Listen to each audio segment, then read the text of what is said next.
Welcome, everyone.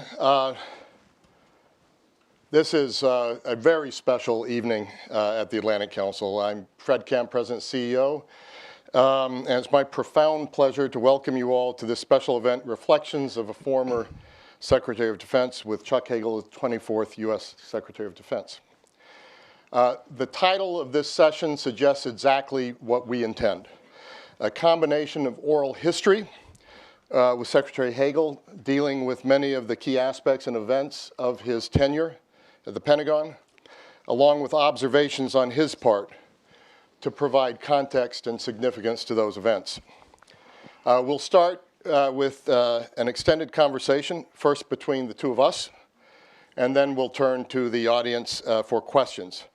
And Secretary Hagel, I see a lot of familiar faces out there in the audience. I'm not sure if that's a good thing. I may owe money. I don't know, or some old bar bill, right? Now, it's particularly unnerving to have Senator John Warner in the front row because he knows the truth. It's an honor to see you, Senator Warner, and one of the finest United States senators this country has ever had, and leaders of our country in so many ways. So, John, thank you for coming.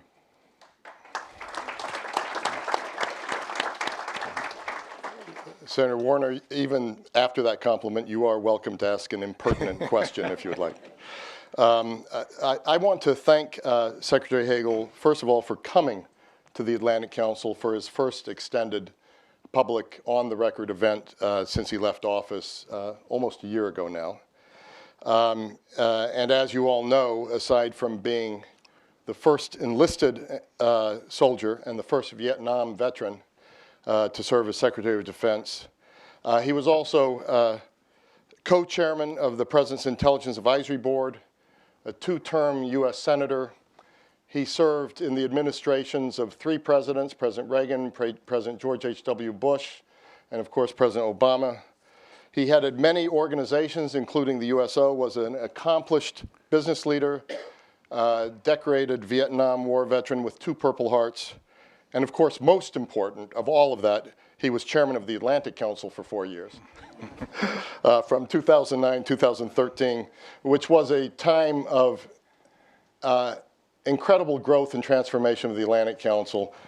And Mr. Chairman, Mr. Secretary, it was great fun working with you during those years. He now serves at the Atlantic Council as a distinguished statesman, a member of our International Advisory Board, and a member of the Advisory Council of the Rafi Hariri Center for the Middle East. Knowing your own modesty, Secretary Hagel, and with the audience forbearance, I'd like to briefly review some of your accomplishments in office to set up the context for our conversation. You led the Pentagon during what I think it's fair to say was one of the more tumultuous and challenging periods for U.S. defense and foreign policy, and you provided steady leadership throughout, reinvigorating alliances and partnerships in the Middle East and Asia, certainly in Europe as well, but there was a lot going on in the Middle East and Asia during that time, setting in motion institutional reforms, and working to ensure our troops and their families got the support that they had earned and get the support that they have earned. You were the first Secretary of Defense in nearly 2 decades to simultaneously face the reality of shrinking budgets and growing demand for U.S. military support around the world, and we'll talk about that. You get a feeling for the Secretary's challenges when you consider that sequestration went into effect on his 3rd day in office, forcing the furlough of civilian employees and stand down of units around the world. I think we'll talk some about that. Also, in his first days in office, North Korea ratcheted up provocations. One of your first decisions was to increase ground-based interceptors in Alaska to protect the homeland. You prioritized the Asian Pacific rebalance with 6 trips to that region, and we'll talk about that too, particularly in light of North Korea's nuclear tests last week. You faced Russia's annexation of Crimea on March 18th, 2014. You had tough conversations with Russia's Minister of Defense, directed a series of measures to reassure NATO allies, and were an early advocate of providing defensive weapons to Ukraine. So we'll get to that as well. You led the development of U.S. military strategy against ISIL in both Syria and Iraq. And back in August of 2014, only weeks after Daesh declared itself a caliphate, you were ahead of the White House and many others in recognizing ISIS dangers. Finally, you were a strong advocate for humanitarian intervention to prevent the slaughter of thousands of innocent Yazidis, Iraqis, and Kurds. You brought together Gulf countries this past April for the first U.S. GCC defense meeting in over 5 years. You had more than 40 calls to then Field Marshal al-Sisi as you sustained and stabilized the U.S.-Egyptian relationship. This just scratches the surface of the challenges you faced and the actions you took. So let's get started. Let's start with, maybe you'll forgive me, you always had to forgive me as a recovering newsman when we worked together. But there is some news from Iran today. And you would have had to handle that over at the Pentagon as Secretary of Defense, as 10 of our sailors were detained, released today. How would you have handled that? How would you have looked at that? Well, Fred, first, thank you. And thanks to the Atlantic Council for an opportunity to exchange some thoughts. And I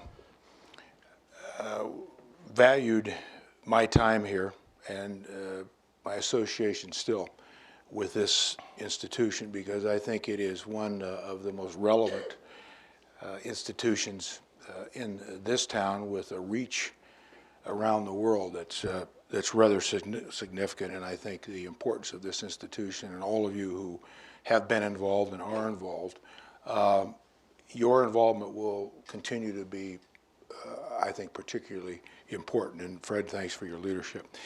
To your question, first, I don't know what all the facts are. I am, like now most of you, a mere mortal. I don't have all the intelligence and information that I once had. But based on what I do know, first, we're very pleased, obviously, that our sailors were released when they were released. From what I know, the commitment the Iranian government made to Secretary Kerry was honored. They were released this morning. Second, I suspect there will be a full investigation. There needs to be on what happened. Why did it happen? Was this a mechanical issue? Was there more to it than that? Obviously, as I just left my office to come over here this afternoon, I noticed new footage on television showing those sailors on their knees with their hands behind their heads with guards pointing machine guns at them. So that will be explored as well. So there are a lot of pieces that we need to understand. We don't have any of those pieces yet, as far as I know. We will get those. But in the interest of our sailors, in the interest of our country, it's good news that our sailors are out of there. Second, on this particular point, I have supported strongly and helped shape the Iranian nuclear negotiations. And you were the co-chair here with Stu Eisenstadt of our Iran task force. I see Barbara Slavin here, who's been leading that. So Barbara was early on, very you were involved. working on these issues. That's right. And I think what happened 24 hours ago in Iran, or off the coast, Farsi Island, did very much put in jeopardy the future of that agreement, with this weekend being the beginning of the unraveling of those sanctions. And if that would not have been handled by the Iranians the way it was, from what we do know, then I think there would have been a real question whether the unraveling of those sanctions would have gone forward. On the day of the State of the Union. On the day of the State of the Union. So let me leave it at that, Fred, because I really don't know any more than most of you do. But if I had been Secretary of Defense, I'm sure, just as Secretary Carter is doing and will do, as well as our Chief of Naval Operations and all of our senior leaders at the Pentagon and in the White House and the State Department, we will get the answers to these questions. So let's start big and broad, and then we'll work down into some of the specific issues. You know, we at the Atlantic Council talk a lot about this being a defining moment in history, maybe as important as the end of World War I, World War II, the end of the Cold War. How did that look from the inside? How did the world look from the inside of the Pentagon? Maybe in that context also, what surprised you in the job? Fred, everyone in this room knows that we, the world, 7 billion now global citizens living in a global community, underpinned by a global economy, are building a new world order. We are defining a new world, and that is the result of history, but specifically it's the result of the greatest diffusion of economic power in the history of man, the result of technology exploding that now gives more people, more nations, and non-nation players new possibilities, new opportunities, both for good and bad. Demographics are shifting dramatically.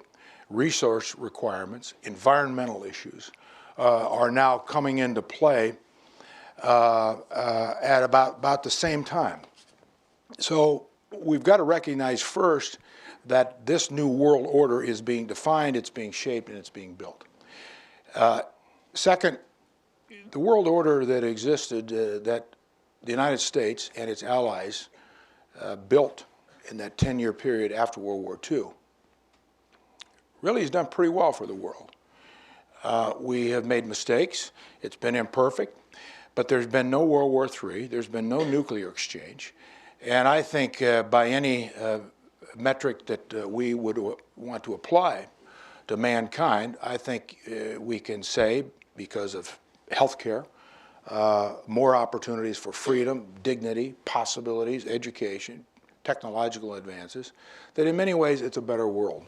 So we have to factor all of that in with what's going on in the world today, the crises. There's another part of this that I think cuts to your question, Fred, from what I saw on the inside as Secretary of Defense. Also before that, as I was, you noted, co-chairman of the President's Intelligence Board for 4 years, and then the Senate for 12 years on the Intelligence Committee and the Foreign Relations Committee, is that as the world has progressed, that has led to more and new expectations by more people, expectations in what they believe their rights are for what kind of world and life they should have. Communications has changed everything. Technology has changed everything. That's good, by the way. Sure, it presents more challenges, but I think that's good, because isn't that what the United States and the West have strived to do after World War II? In building institutions that we built after World War II, institutions of common interest, these coalitions of common interest, that were meant to find the common denominators of all of our interests and build our relationships on those. That's meant a world of allies and relationships, and I think those relationships, allies, alliances, partnerships are going to be more important as we go deeper into the 21st century than we ever have. I saw that very up close, Fred, in the 2 years I spent as Secretary of Defense, and it's what I had seen as I had been part of seeing the kind of world that we're in, and thinking about what kind of world are we going to have, and what kind of a world is ahead for all of us. As to your question on surprises, I don't know if there was any one defining surprise or big surprise, but I would answer your question this way. It did reinforce in the 2 years that I was Secretary of Defense how unpredictable and volatile the world is. And as one of my predecessors, Secretary Rumsfeld, talked about the unknowns. you can always count on the unknowns to factor into governance and relationships and what's next. And that means as a leader, you don't put together a group of fortune tellers every week, but as a leader, you've got to build margins for those unpredictables and those unknowns and uncontrollables. And that's the other thing I think that is not surprised me, Fred, but it really hit home with me, the uncontrollables now that we face in the world. The United States is by far, by any measurement, the most dominant country on earth, starting with the economies. There's no country close to us, but that doesn't mean the United States can and will, or certainly should, dictate or impose or occupy or invade. We work with allies. We work around the common interests that we focused on after World War II. But now there are more uncontrollables, I think, than we have ever seen. Last point I'd make, most people in this room, most people in America, the 330 million Americans, were born during World War II or after World War II. What does that mean? Well, what that means is that, and I was born right 1946, right after World War II, and my father came home from World War II. That our expectations, our world has been a world that America has completely dominated in every way, in every way. And we've made some big mistakes, too, by not being responsible with our power. I think we've done far more good in the world than any nation in history.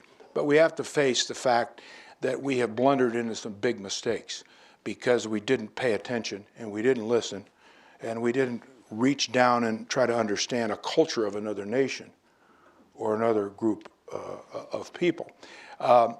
That's made us wiser, Fred, and I think it will enhance us as we go forward.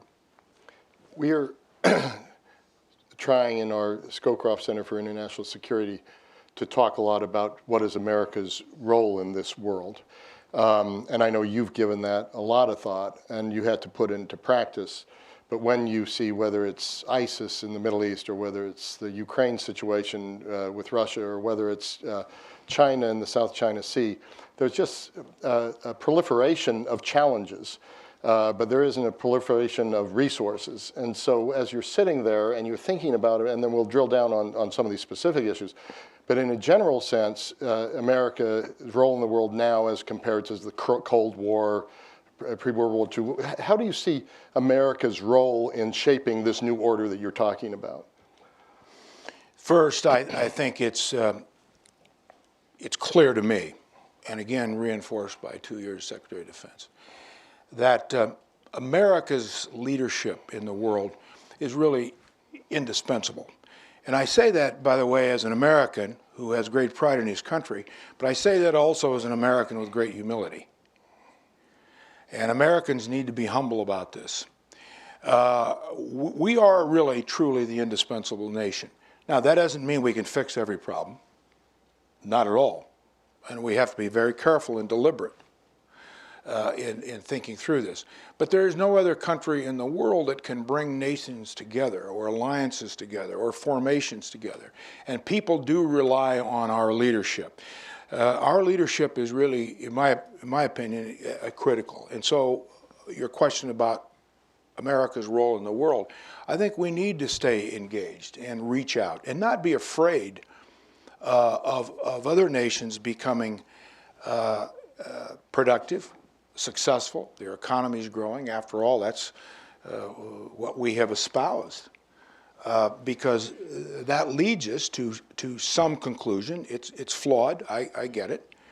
But that conclusion is the more stability in the world, the more peace in the world, the more prosperity for everyone in the world.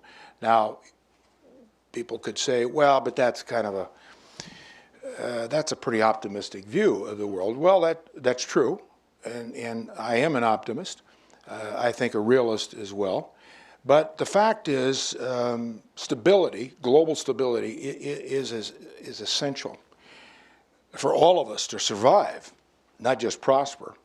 And without America's leadership and our role in that, our role in the world, I don't think it happens. I don't think it can happen. And so that's where I would start and answer your question about America's role in the world. I would also add that we've got to adjust more to the realities of other nations prospering where they're going, their expectations, which I noted earlier. It is, if you just look at the straight demographics of the world today, they are dramatically shifting in different directions. And when you look at especially the troubled spots in the world, and we have many professionals here who have spent their whole lives in some of these areas, and some of our American ambassadors and generals who are here. Ryan Crocker, I see in the front row, Frank Ricardini. There are others here who have spent their entire lifetimes and professions in this business. It's dramatic what's shifting, and so we have to adapt to that in our role in the world. That doesn't mean we retreat from the world. That doesn't mean we forfeit our position or our values. But I've always kept in mind something that Henry Kissinger said years ago, and that is when he was talking about democracy. And we've got to be careful that we don't think our Western or specifically U.S. democracy is the only democracy, and therefore we impose it, we fit it into your country no matter what your history is, no matter what your culture is. Can't do that. And what he used to say, and still does, and I remember him saying this once in a speech, that we should foster democracies, but they have to be attuned to regional specific demographic democracies, we've got to help countries develop their own democracies and their systems of government.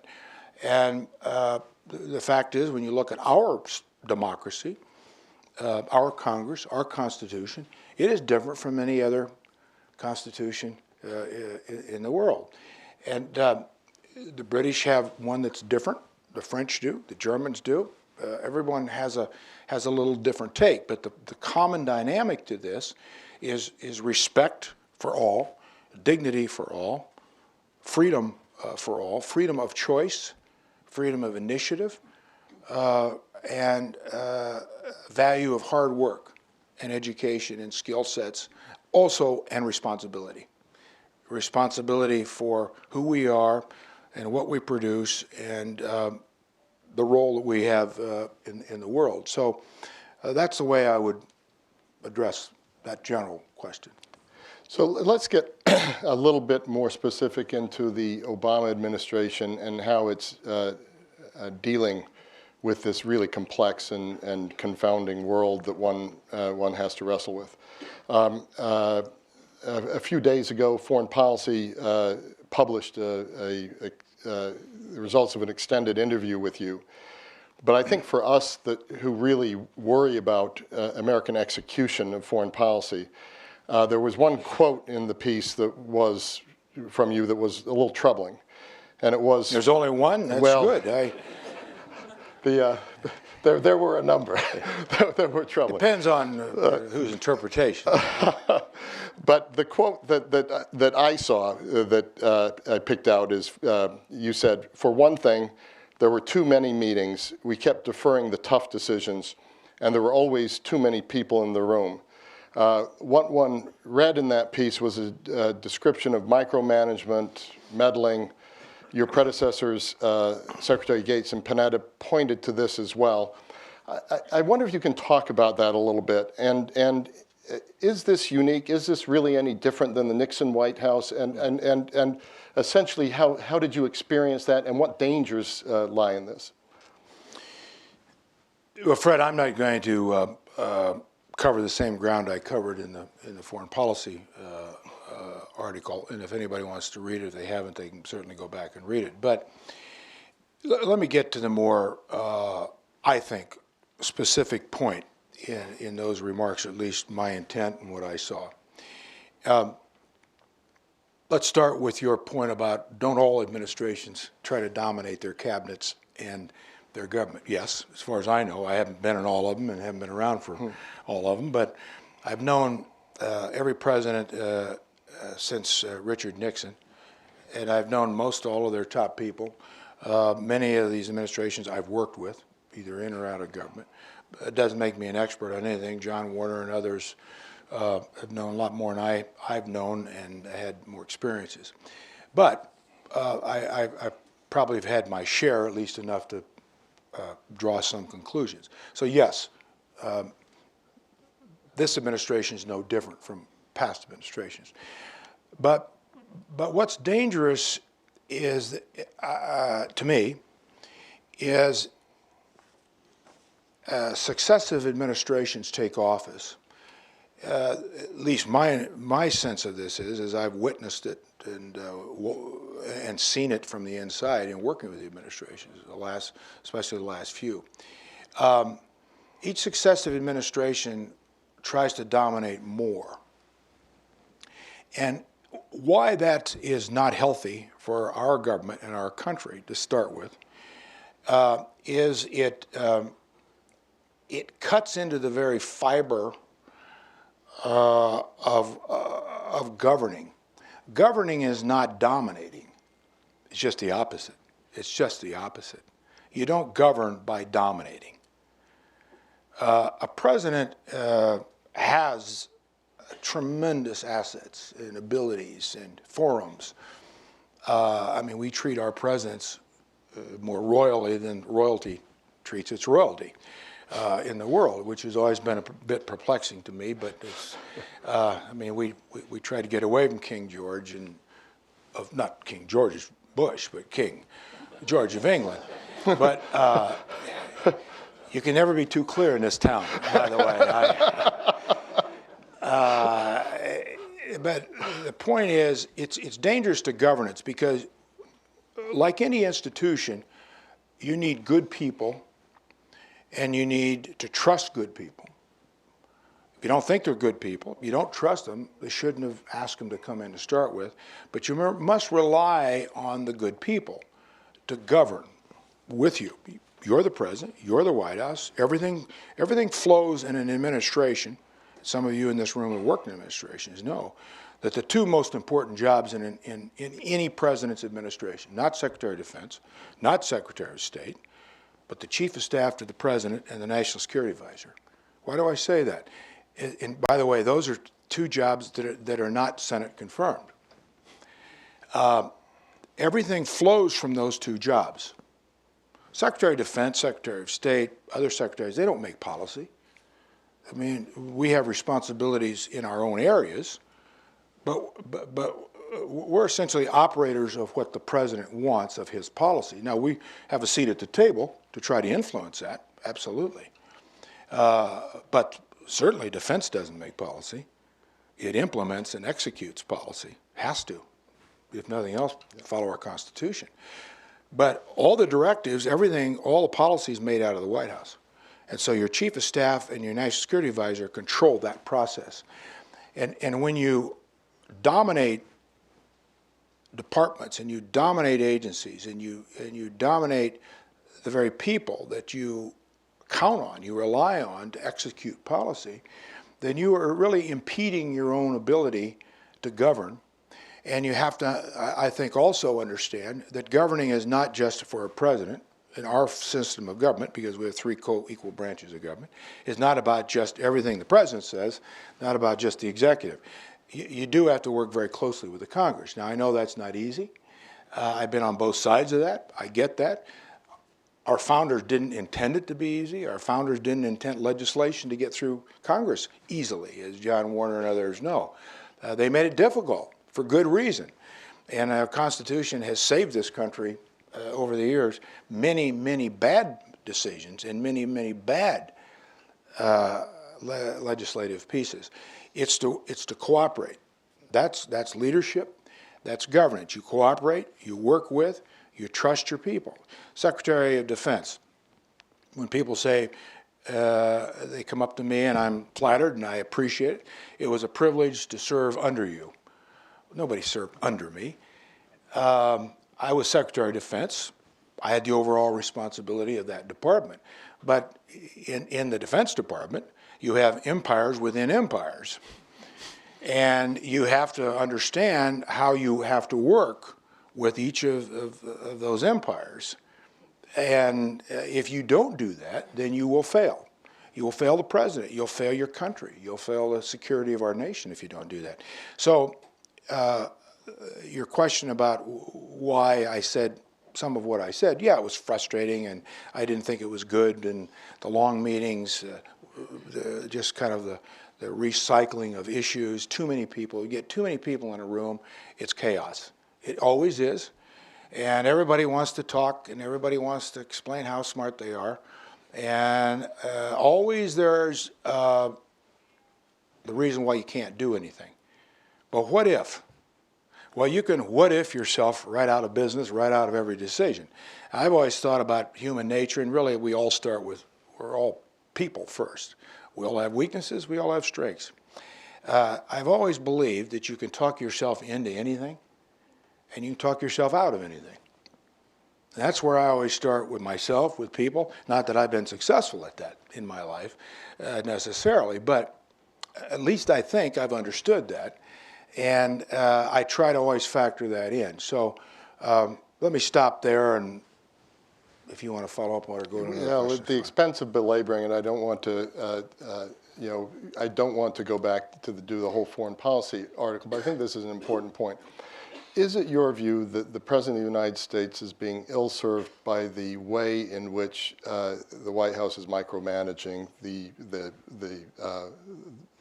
departments?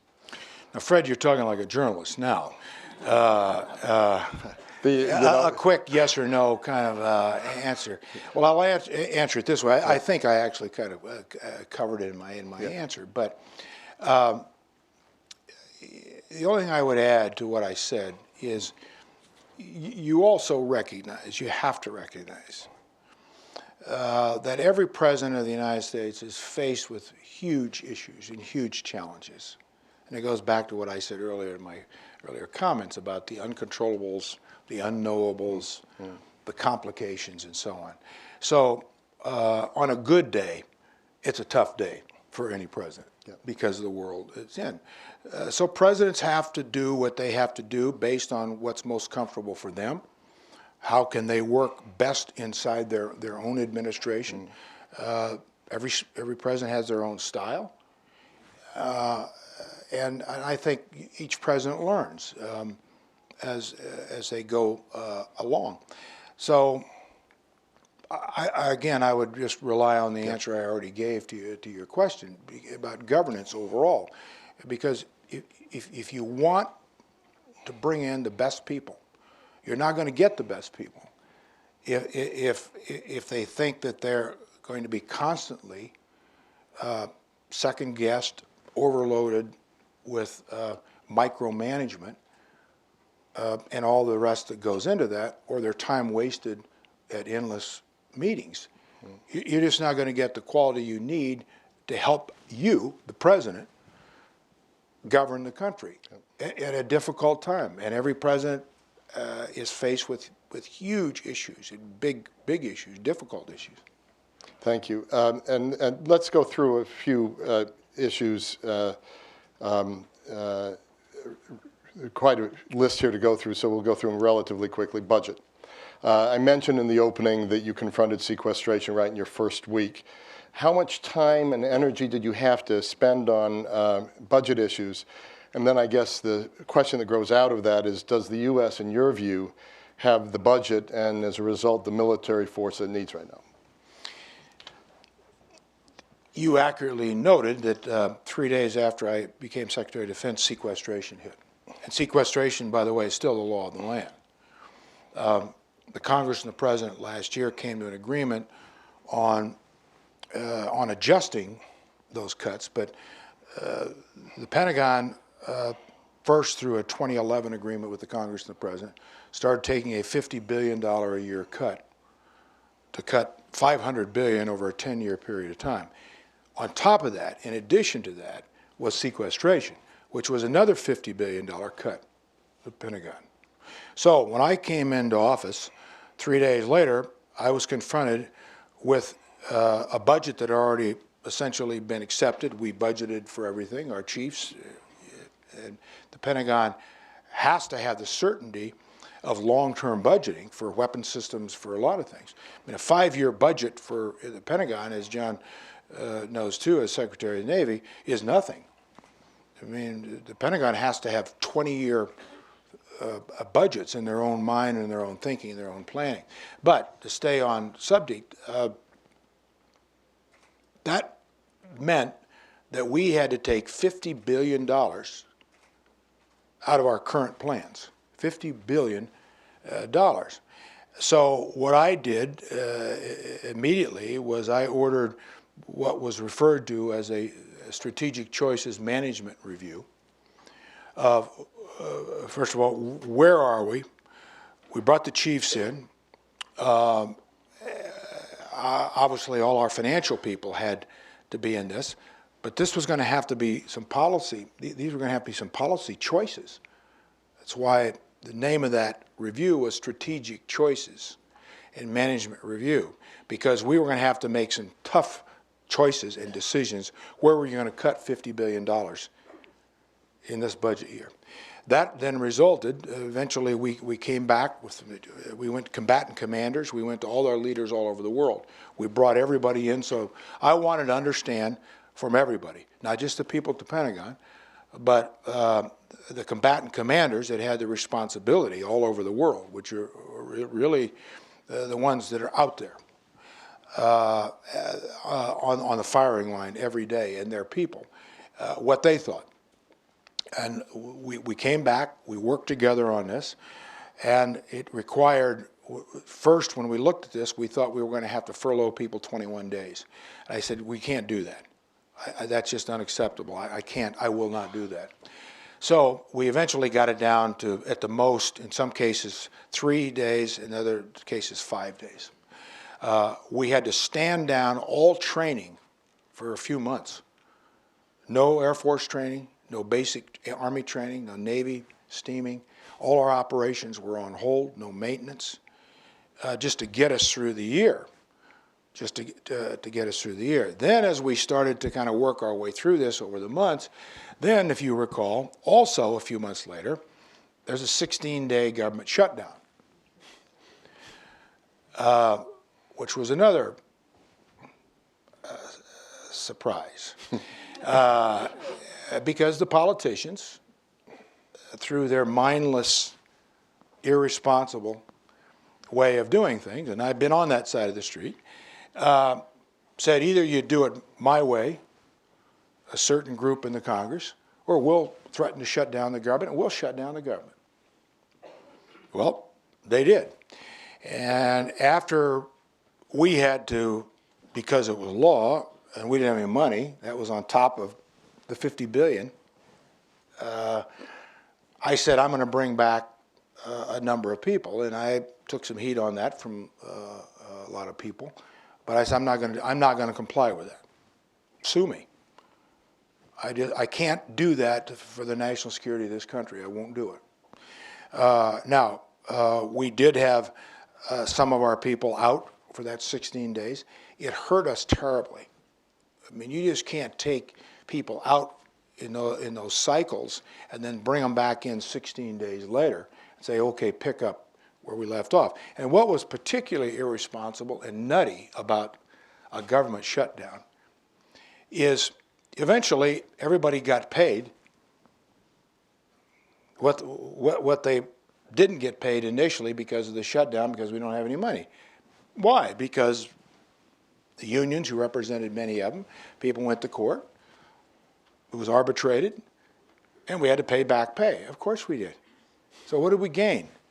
We put everybody back, and I hope this Congress got a pretty good understanding of what you do to your country when you shut down a government, when you say, we're just not going to function as a government, and I'll make my political point.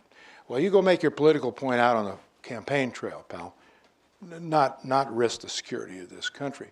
So I spent a huge amount of time, Fred, on budgets. I had to. I didn't have any other choice. I mean, there was no one else who could make the final choices and decisions, but back to a point about people, how important people are. I was very fortunate. I had tremendous people, to work with at the Pentagon and all over the world, these professionals, both uniformed military and political appointees, and in particular civilians, government civilians, who get vilified all the time on the campaign trail. Government's lazy. Government employees are lazy. We haven't given them raises over the years, not just defense, but and we better be careful with that too, because our best people, qualified people, they're not going to be interested in going into government. And why should they be if they're continually threatened and vilified and no increases? But I had to rely on a tremendous group of people in those three particular branches, and they fulfilled every expectation. And if America could have seen those people and how they worked through these big issues in a crisis for the good of the country, it wasn't for their own personal benefit, but for the good of America, this country would have been very proud and would have a whole different view, many of them, than what many of these politicians talk about, these lazy government workers today. And do we have the budget and the military force that we need to maintain our position in the world? We're getting perilously close for me to say no. I think we are right on the edge, Fred.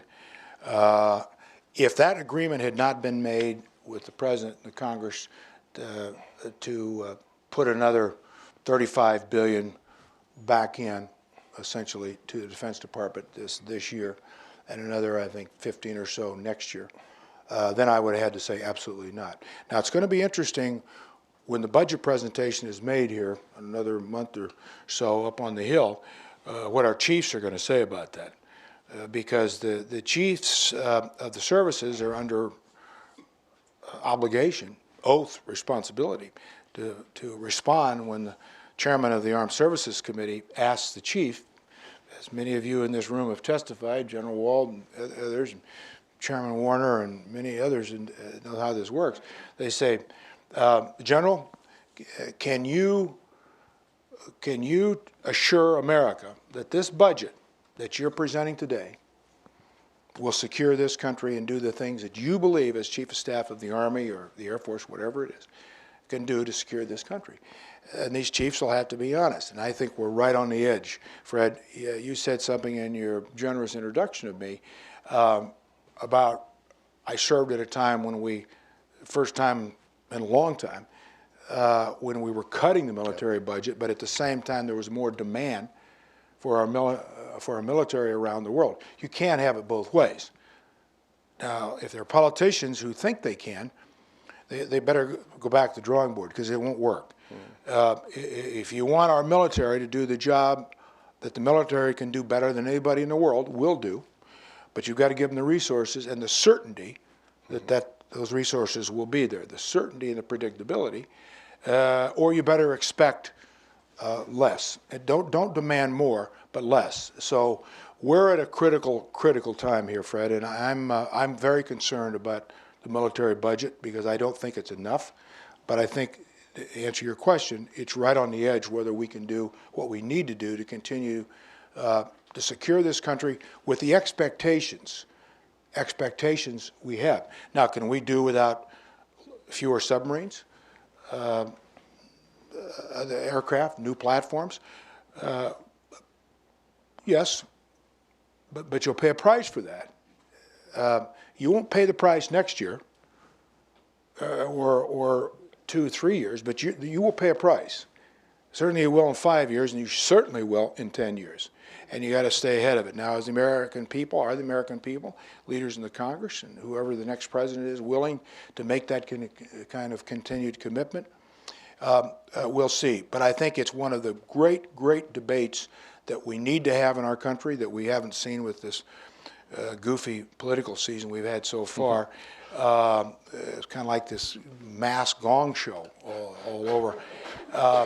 But that's a critical question.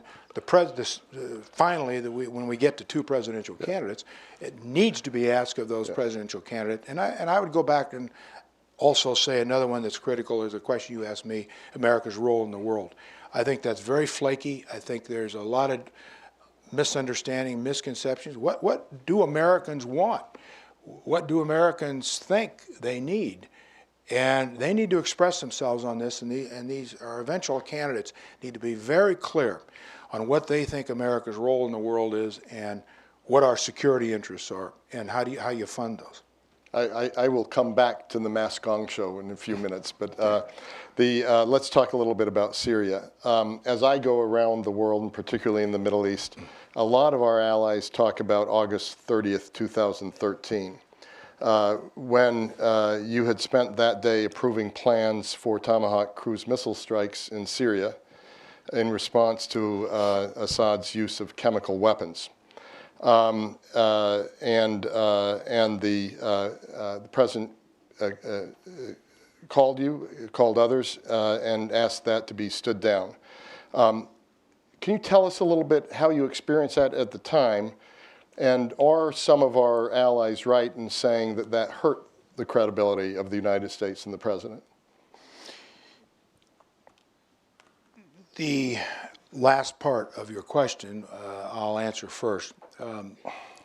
Yes, I think it did hurt the credibility of the President of the United States. I have always believed, and I saw it close up as Secretary of Defense, because I'm dealing with my colleagues, ministers of defense from all over the world.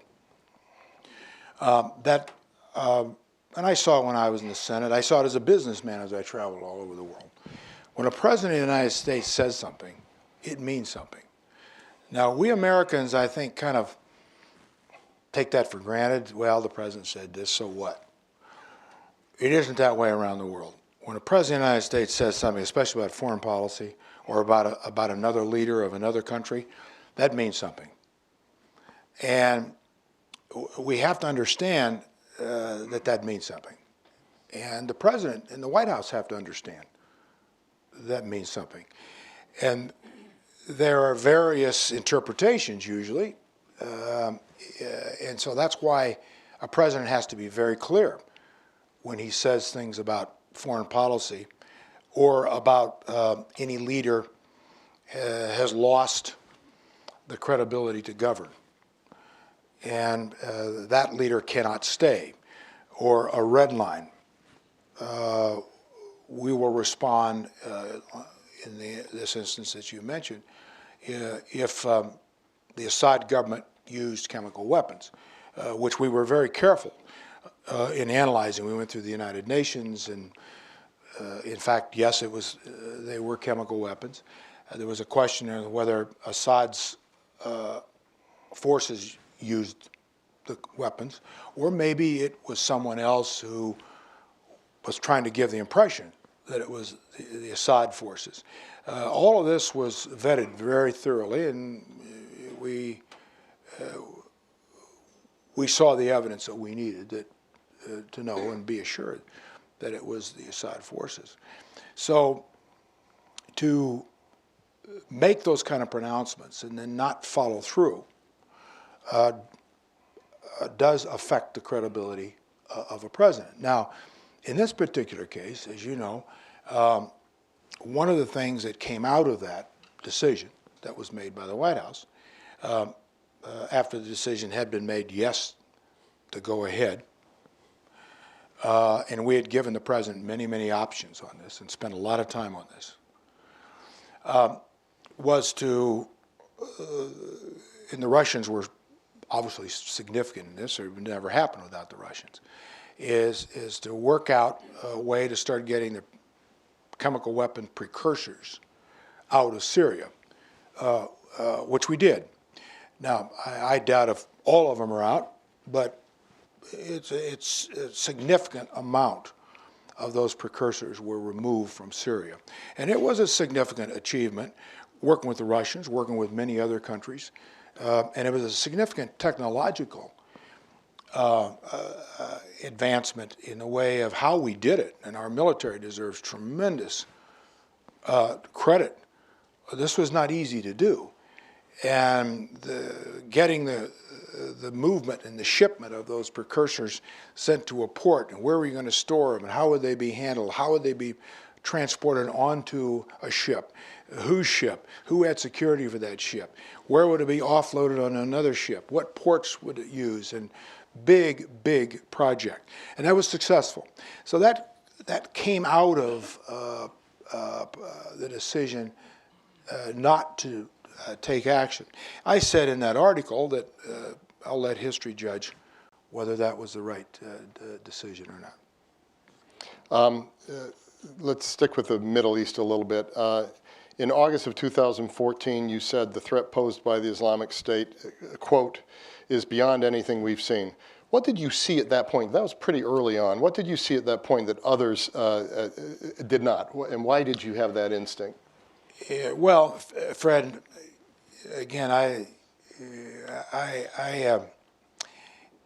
have been around long enough to know, and to working on the Intelligence Committee in the Senate for many years, co-chairman of the President's Intelligence Committee, traveling the world for 12 years on the Foreign Relations Committee of the Senate. If you're paying attention, and if you're reading, and if you're listening, and picking up things from the people who do know, our intelligence community, our State Department officials are very connected into this, Defense Department, obviously. So you take the whole thing, and it's a mosaic, Fred. It isn't all of a sudden it just came to me. This group is now out of nowhere. It came, and it's the most spectacular non-state challenge threat to America that we've ever seen. It didn't just come to me. It was an accumulation of like a mosaic, a piece here, a piece here. I had been watching as Secretary of Defense. I had to. And it was very clear to me, Fred, this part was that when you started really looking at what was going on, first, the sophistication of social media by ISIS. We've never seen anything like this. Al-Qaeda wasn't even in the league. I mean, nothing like this. Then you start to see the military strategic and tactical planning and prowess that these guys had. Al-Qaeda didn't have that. The funding, the resources, and using ideology in a very distorted way, the so-called caliphate,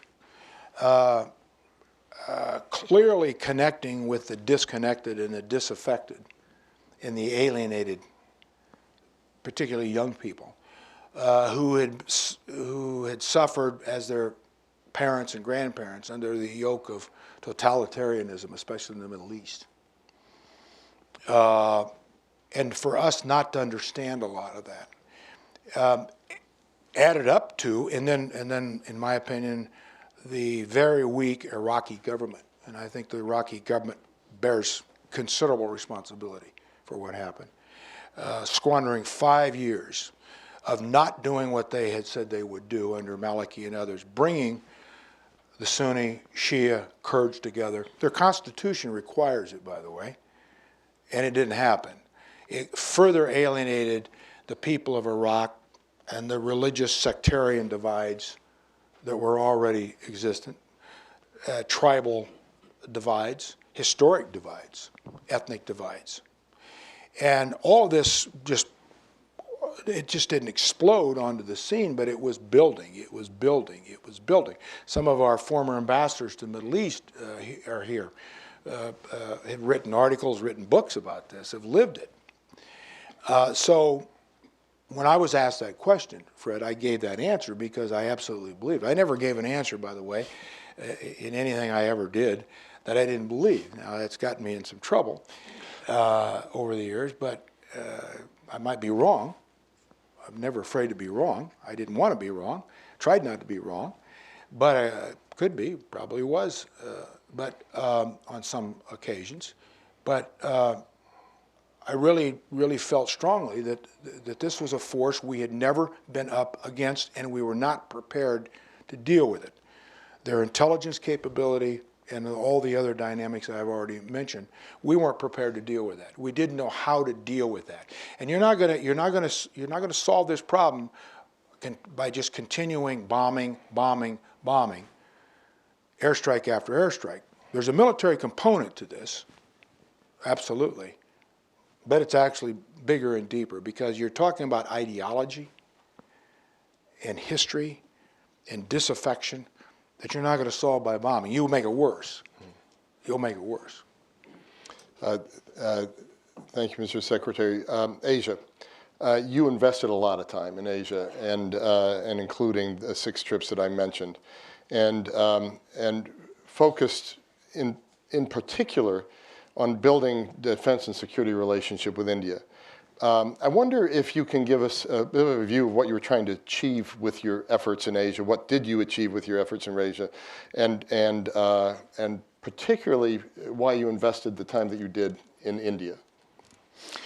Starting with India, Fred, go back to my earlier comments I made here at the beginning of this discussion when I said that we are seeing a new world order being built. We're seeing a new world order being defined, a new world order being playing out in different ways. And I think you need not go much further than India to understand that, or certainly Asia. Expectations, growth, possibilities, technology, education, wider and wider parameters on possibilities and expectations. And India represents that as much as any one country, and here we are. India, as we know, overtakes China in the not too distant future as the most populous country in the world. India will continue to be, and I think will be more and more important as we go deeper into this century. So I thought India was at one of those critical times, like all countries, shifting, changing, moving, going through a self-identity issue inside. I'm no India expert. I'm not an expert on anything. But again, I do try to listen, and I do try to pay attention. And I'd been there a few times as a senator, and I thought that's a critical relationship for many reasons. I'm not the first one to figure that out. Many administrations have thought about that. But I learned something also, Fred, in politics and other things in life, that environments dictate possibilities. And I don't care how well-intentioned or virtuous your motives. If the environment is not right, it will not happen. Political environments dictate everything.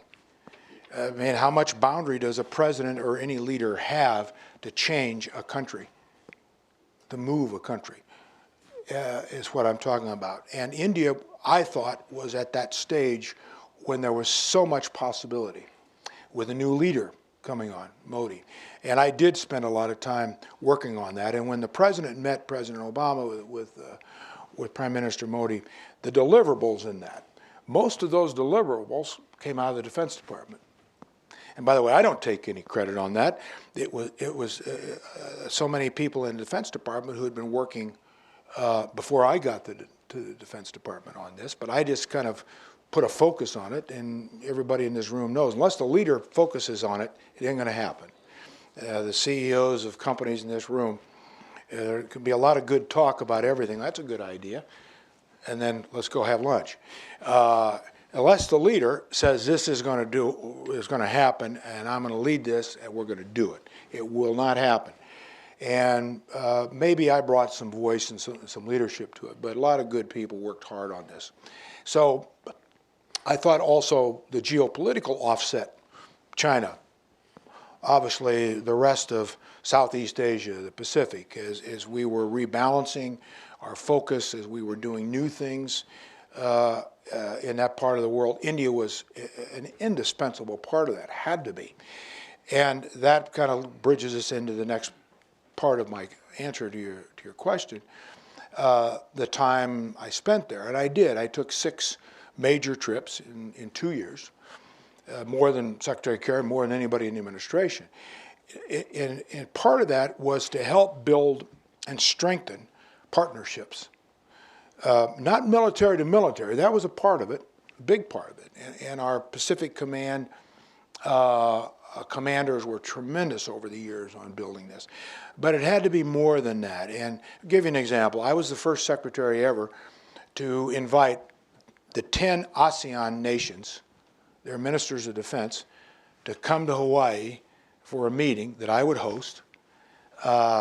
Never been done before. And they all came, 3 days. And at that 3-day meeting, I had a number of our senior government officials there. I had State Department senior people. I had trade senior representatives there. I had Peace Corps representatives. So the point was, this isn't just a military-to-military deal. That's important. Security, stability, economic prosperity. You can't disconnect any of those three. They all are the tripods for progress, for a future of a country, for a nation. But you can't have any of them without the other either. So stability and security are key to economic prosperity. But what are we offering the United States more than just our ships and our manpower and our security? We got to do better than that, because most of those countries are suspicious of our motives. You just want to use us as a base. You just want to use us as a military ally. No, that'll come. It's okay, because we have common interests here. Partnerships based on the common interests of our countries. Now, we did the military piece too. Pacific Command put on great shows, and we had great demonstrations, and of course, which those defense ministers appreciated. But we did far more than that. That's an example, Fred, of when you ask, well, what was I trying to accomplish? Strengthen current alliances, relationships, build new partnerships. And we were able to do the deal with the Philippines, which just recently has been executed. But when I was there, we were able to sign the deal on starting to use, again, Clark and Subic, which were really critical bases for us. Not station American troops there anymore. That's not the way to do it, which we learned.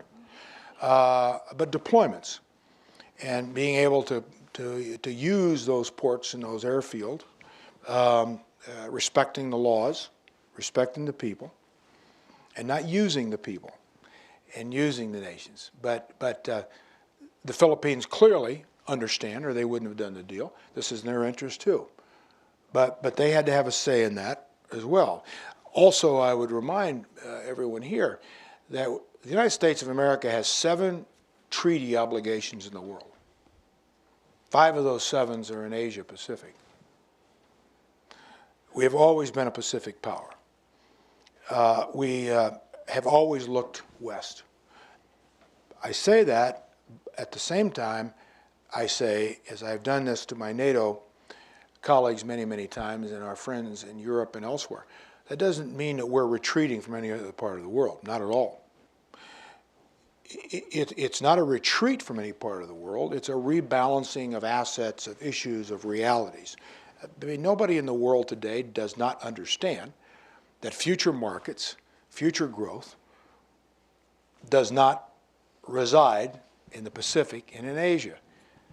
I mean, any measurement of that. That doesn't mean Europe's going away, should go away, or any other, Africa. Africa becomes more and more important. So it's balancing our interests, responsibilities, and matter of fact, we've done more with NATO in the last couple of years than we've done with NATO in 20 years. Now, Mr. Putin helped get us there. Not the way we organized it, but or would have wanted it, but yeah. Well, that aspect didn't hurt. But let me go to that. I'm going to ask a very brief question on Ukraine, then a brief question on American politics, and then hopefully we'll have a few minutes for questions.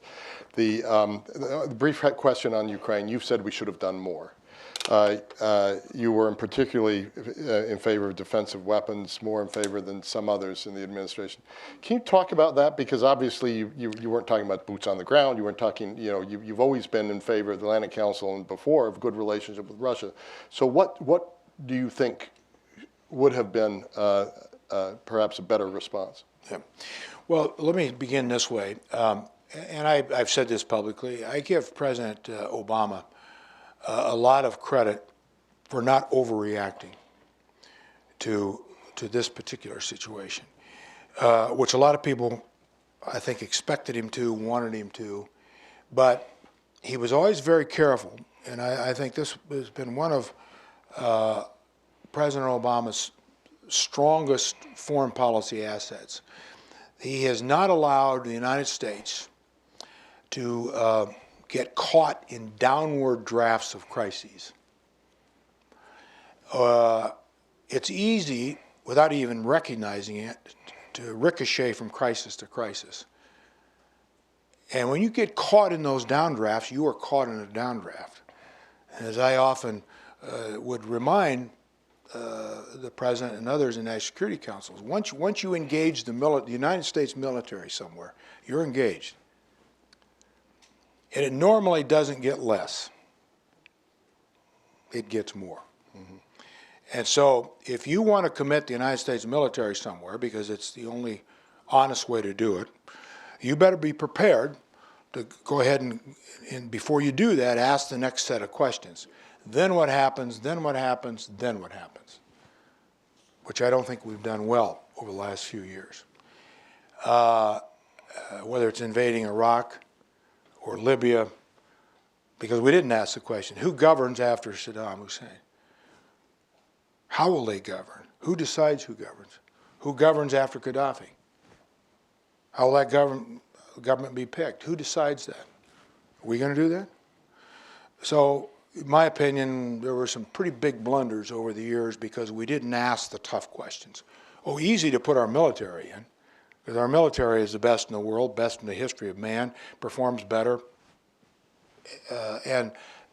But don't do that to our military, because there's not a military answer to things. Now, that said, to answer your question about specifically Ukraine, there were some pretty hard conversations and questions about how we were going to handle this, because Russia, at the direction of President Putin, violated the sovereignty of another nation and international law. Now, you can go back and look at the history of Crimea. The reality is that 98% of the citizens of Crimea are Russian nationals. I've said, I think, a great deal of, unfortunately, what happened in Ukraine was a result of 20 years of corrupt governments in Ukraine, whether they were pro-West or pro-Russian. The poor people of Ukraine have been terribly, terribly served by their leaders. And especially the eastern part of Ukraine is close to the edge of Russia. And I think one thing, too, going back to just a reminder of knowing a little history here, Russia began in Ukraine, in Kyiv. You go back and study Russian history hundreds of years ago, that's where it all began. And the Russians have always believed that Ukraine is part of who they are. Now, that's no excuse for what Putin did, absolutely not. But I think in trying to understand the realities here of what happened, why did it happen, we have to deal with that. And President Obama was very clear that we were not about ready to go to war with Russia over Crimea. Now, I suppose there are others who thought we should go to war with Russia over Crimea. I didn't, and I don't think anybody in his cabinet said that. I didn't hear it. But we had to deal with it. So one of the things that we did do, back to NATO, is that we bolstered considerably our exercises, our training, our forward deployment of people, of equipment, especially on that eastern border. And we made it very clear in my conversations with Defense Minister Shoigu in Russia that the United States was very clear, President Obama was very clear, on exercising Article 5 of the NATO treaty. And that is that we will come to the defense of any NATO nation that's invaded by anybody. We have no alternative.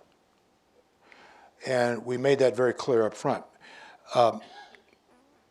Minister Shoigu and I like Minister Shoigu, the defense minister, had a number of conversations about this situation. I actually was a little sideways from the White House on some of this, but when they didn't want us really talking to our Russian counterparts. Now, Secretary Kerry talked to Lavrov, which was the right thing to do, but Chairman Dempsey, Chairman of the Joint Chiefs, continued as much as he could to keep some military-to-military relationship with his counterpart, which I thought was critically important. General Dempsey did, to keep a military-to-military connection, communication, so that we didn't make big mistakes here, so that we didn't second-guess each other or assume things that weren't right.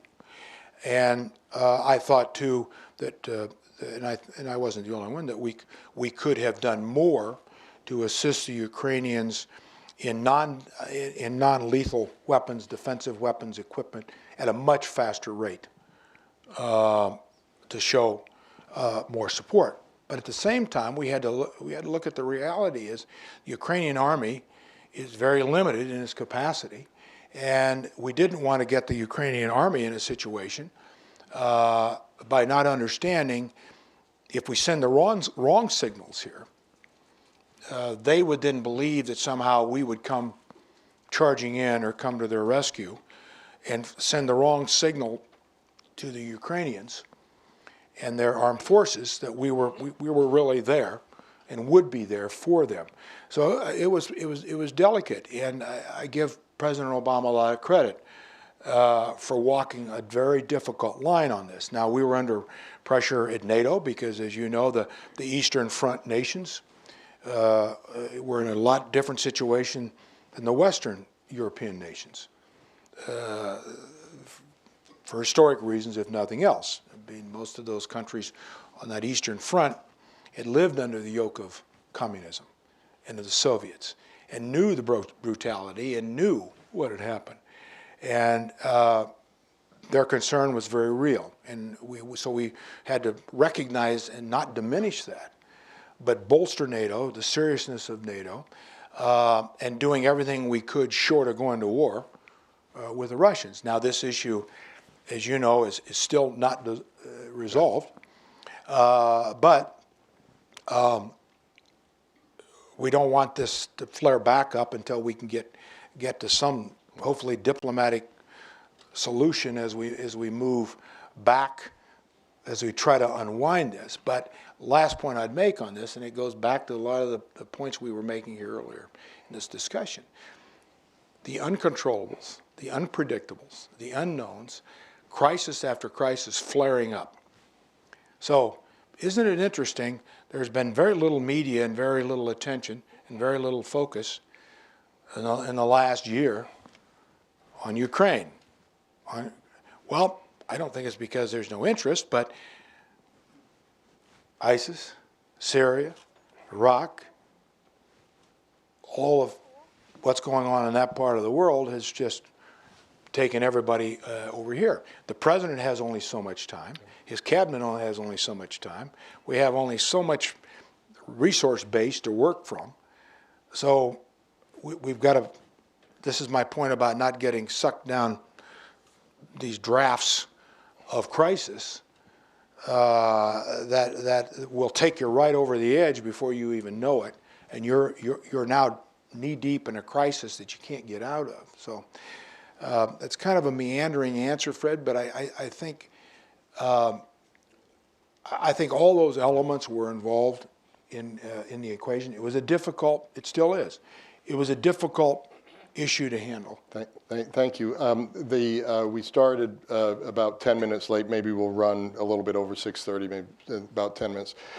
This last question from me for the media and the audience, as you know, I was with the Wall Street Journal for many, many years. This is a transparent attempt to get you to cover our event. So it's a two-part question. The first is, what advice would you, as a Republican, have for the Republican front-runner, Donald Trump? please tweet, get your tweets ready. And the second is really looking at the Republican Party right now, looking at this, at the election campaign. You called it a gong show earlier. I wonder if you could flesh out that answer a little bit. I thought it was a pretty good answer. I would say. Well, as to advice, I'm not going to be able to stall on this, I can tell, and try to think of a good, clever answer. But my advice to Mr. Trump or all the candidates on both sides, Democrat and Republican, is focus on uniting this country, not dividing it.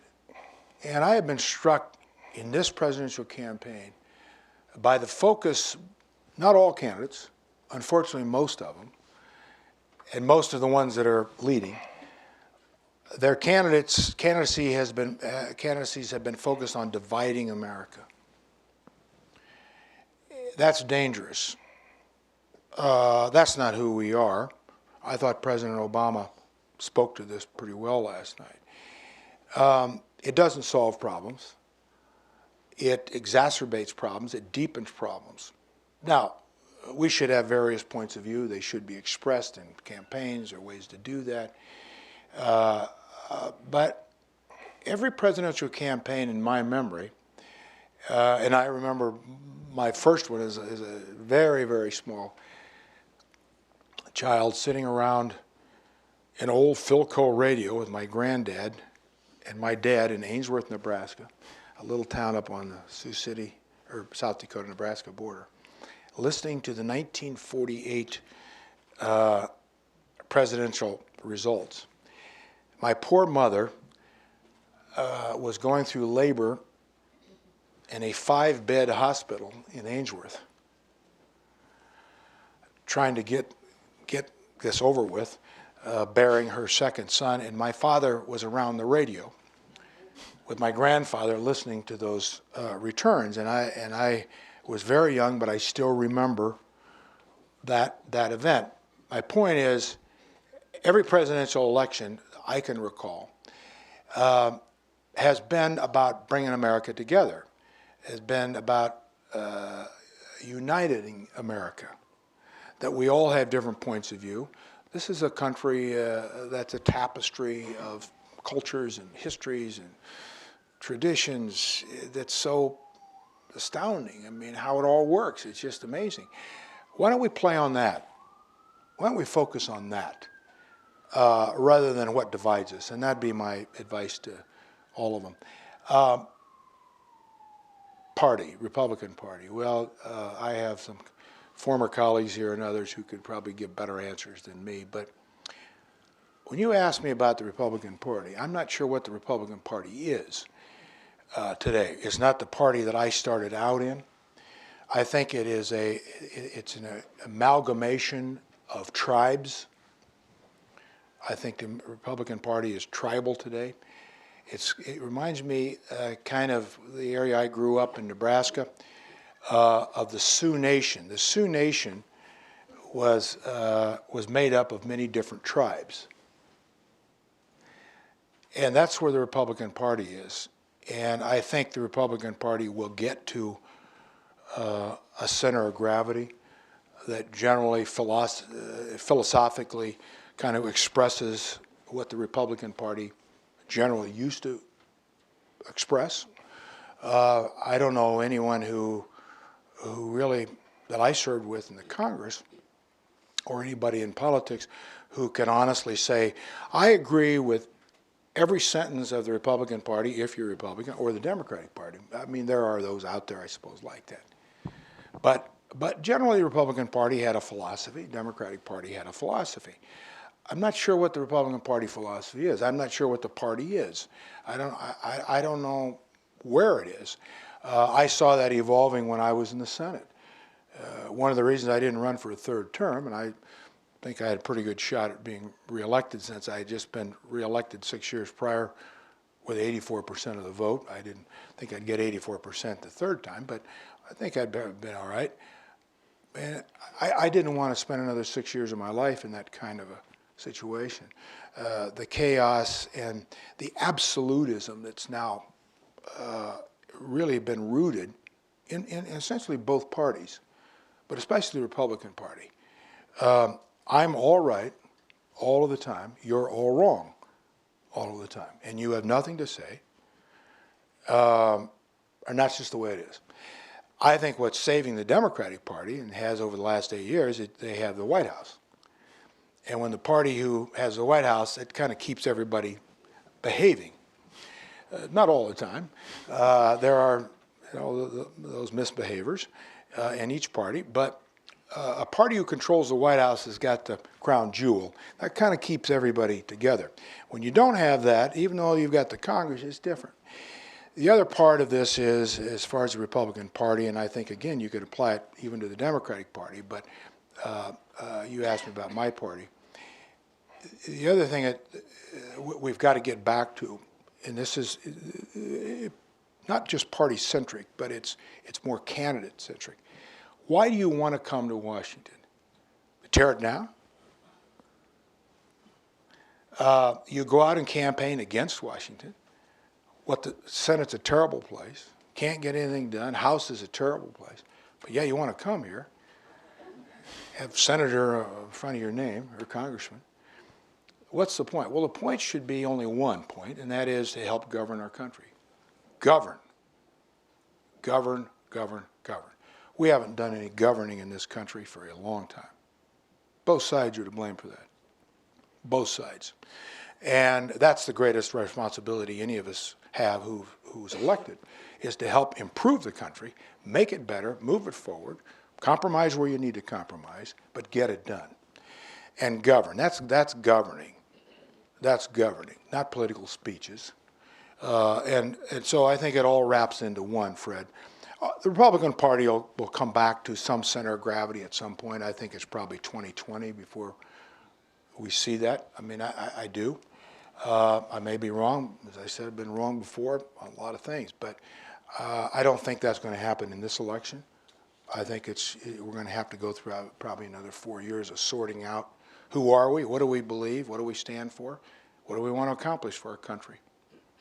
Thank you, Secretary Hagel. As you can all tell, we could have done an hour, hour and a half on Ukraine or on Syria or on governance or on politics, but we're very near the end of our time. I'm just going to take two questions, one from one here, Barbara, and please also, please. We have to take Senator Warner. First, Senator Warner, but thank you. Yeah. Let's go back to the first And Gulf War. I'll gather the three questions. Yeah. First Gulf War. It caught us by surprise. Kuwait was invaded. President Bush went to a dozen plus nations and got their support. He went to the United Nations and got a resolution. And he came to the Congress and literally demanded that we show our support or not show it. And we fought for a week in that chamber and finally passed a resolution authorizing the use of force by our president pursuant to the UN resolution. Only by 5 votes did we win. Now the rest is history. We're at that juncture now with ISIS, when this Congress has got to step in, figure out with Obama some joint basis on which to go forward against it, and vote on it. Do you intend to participate to try and bring your leadership and your experience to bear on Congress getting involved and repeating, joining with the president? And that's why America is strong, between the two co-equal branches getting together and resolving this dispute. And Secretary Hagel, thank you for that question. Let me pick up the last two, please, here and there. Yeah, thank you.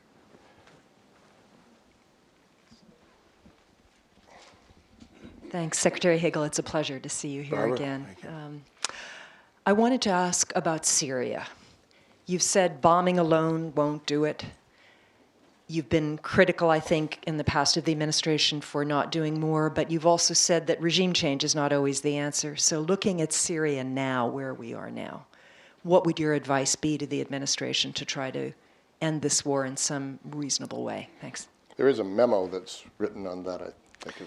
But just a minute, let me pick up the last question. That was impertinent of me. Excuse me. No, Yes, I mean, you can't get that old journalistic problem out of your system. Yes, thanks, Senator Randall Ford with Raytheon. Early in your remarks, you talked about technology. And there are a lot of interesting technologies in the defense space right now: hypersonics, autonomous systems, directed energy, nanotechnology, cyber weapons, and so forth. And I just wonder if you'd speculate a little bit about where you see those technology trends going and what sort of impact that'll have on the national security establishment of the future. Okay, Senator Warner. The only problem I ever had with Senator Warner, serving with him, was that we agreed too damn much on all issues. John, I am fully in agreement, and I've said so. I actually said so in testimony while I was still Secretary of Defense. The Congress has a responsibility to go on the record on this. One of your successors, Senator Kaine from Virginia, has been very deliberate on this and very forceful. He's right. My goodness, if the Congress of the United States can't even put themselves on record on something this serious, but yet the same people who refuse to vote or don't want to vote or make excuses not to vote go out and give campaign speeches about how terrible ISIS is and blaming the Obama administration for mishandling it and so on, that's not just disingenuous, that's dishonest. We've got to see the Congress on the record, give some leadership. The American people deserve it, and our military men and women deserve it. And thank you for asking the question. Barbara, on Syria, I have said for some time, I said it when I was Secretary of Defense, I've said it publicly, that in the Middle East, Syria specifically, to your question, there cannot be, will not be, any possibility of solution until there's a platform of stability. Stability in the sense that it is stable enough to start taking it to the next level of trying to sort out what's going on. I don't have to go into the history, everybody in this room knows it, of the complications there. And that means working with Russia, clearly, closely. I think it means working with the Iranians. I don't think you will see any possibility of any stability in the Middle East until the Russians, the Iranians, the United States, and the Arab nations are part of that. I'll tell you something else, we have allowed ourselves to get caught and paralyzed on our Syrian policy by the statement that Assad must go. Assad was never our enemy. A brutal dictator, yes, a lot of brutal dictators out there. I'm not for brutal dictators. But we should have learned from Hussein, Saddam Hussein, and Gaddafi. You can take a brutal dictator out, but better understand what you may get in return. We never ask that question, what's coming after Assad? Assad is eventually going to have to leave, in my opinion, for all the reasons I think we know. That should not hold us captive to everything else, that we have to always go back to, well, but we said he's got to go. Well, okay, but let's get to this platform of stability. Russia, Iran, Saudis, whether that can be done, I don't know. All have to come together with enough common interests to help stabilize things, then try to start sorting it out. How can there be any sorting out until there's some element of stability? Technology. You might be familiar with the speech I gave at Ronald Reagan Library a couple of years ago when I announced the rollout of the third offset. And I referred to it as Defense Innovation Initiative, DII. And it was focused on, I thought that we in the Defense Department were too captive to our own resources and to our own insular thinking, although we've ever since World War II, had to rely completely on the big military-industrial complex companies that build our planes, build our ships, and so on. But so much of that was to our prescription, our direction, our being DOD. And I was afraid we were losing out on a lot of new things that are happening because and I'm quickly out of my depth on innovation and technology, but I'm not so out of my depth I don't understand a little bit what's going on. So much is happening out there so fast.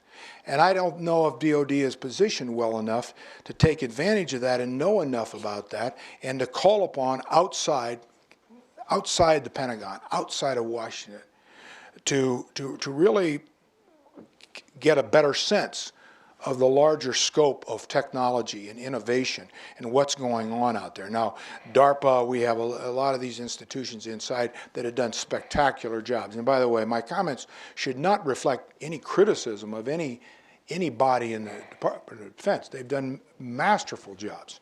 But I think we can do more, and I think they're impeded to some extent because we haven't gone outside and taken a lot of initiative. That's why I referred to it in that speech, is the Defense Innovation Initiative. We take the initiative to be more innovative because the Chinese are certainly doing it big time. The Russians are doing it big time. I mean, I think there's a lot of misconception about the Russians. Well, they're kind of these plodding old Russians that, you know, are trying to do things the old way. No, no, no. And the non-state actors, ISIS being one of them, but ISIS isn't the only one, they're taking advantage of it. Iran is taking advantage of it. North Korea is taking advantage of it. So that was the whole point of my initiative, and it, I think, cuts to your point. And I think we'll do that. We'll continue to do that.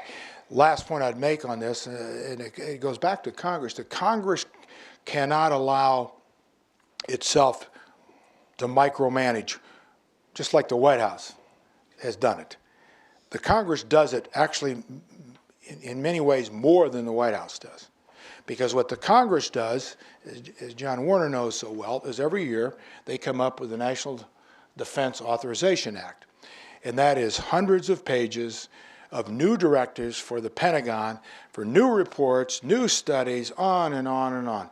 And every time that happens, you take more of the energy, more of the time, more of the focus out of what the Pentagon should be doing.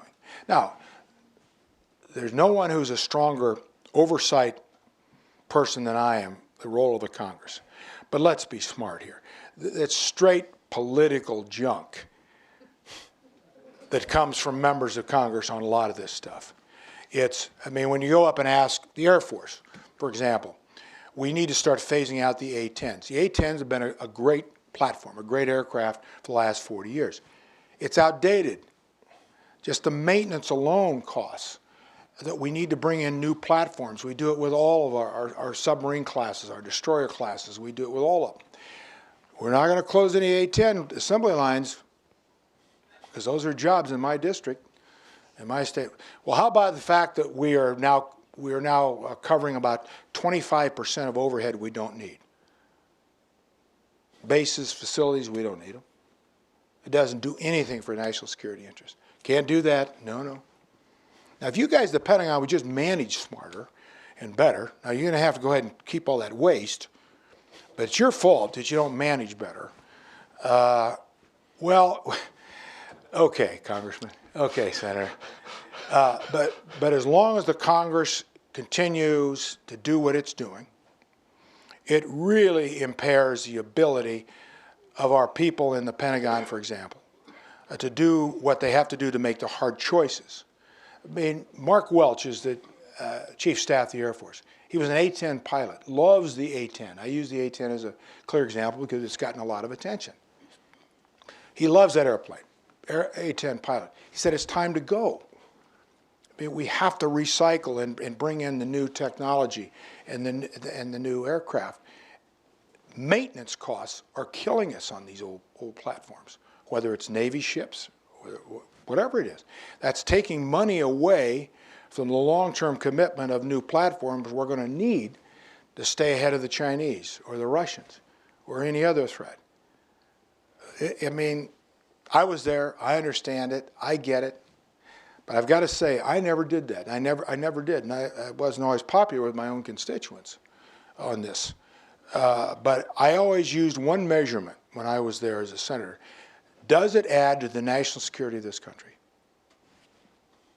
Nothing else. No congressman or senator wants to see something shut down in his or her district or state. Of course not. But the Defense Department is there for one reason. Every Defense Department dollar that goes into protecting this country should be about protecting this country.